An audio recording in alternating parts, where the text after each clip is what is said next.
Greetings, here's the star of the show again. My LG front loader. Worked quite well after I placed a gasket for about a year, and then I started seeing another water leak show up on the floor. After pulling the top off and taking a look down inside of it, I couldn't find anything leaking underneath the unit as far as the tub goes, and the back was totally sealed. So the only thing I could look for was something up in front. There was a slight soapy film in here, and with a catch tray you could pull this out, drain the unit down. This was still full. There was still a lot of water in here.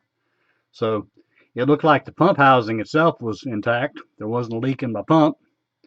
None of the lower hoses were off. So the leak had to be coming from someplace else. The final clue came when I pulled the front cover off. Turned out that this was soapy underneath, and on the inside, the bottom of the hinge had soap all over it. So what was obviously going on was this was what was leaking between the glass and the plastic. The leak was here.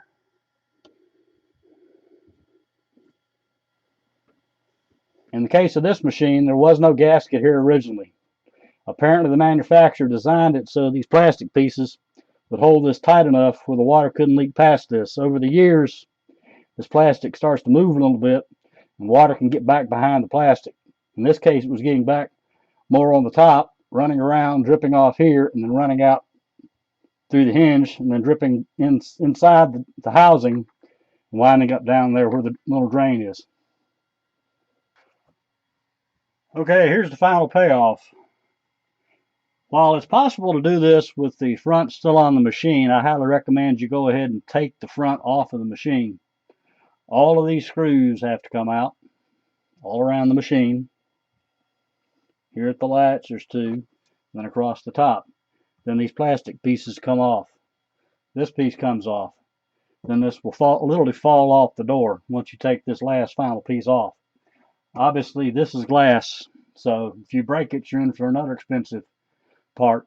So it's much easier to do it with the machine door laid flat on the ground. You just lift this off rather than risk having this fall on the floor. Probably could do it with two people, having one person hold this and the other person taking out all the screws. But here's the second part. You need to go ahead and get a good waterproof caulk like you'd use in your bathroom, or a silicone caulk, and caulk all the way around the door, caulking the plastic or caulking the glass, and then bolt everything back together. Once I did that, the leak stopped. This bowl piece is indexed, so you can't get it turned the wrong way. But again, it's glass, and it will break if you happen to drop it on a tile floor. Thank you for watching, and stay tuned. I got lots more to come, baby. Lots more.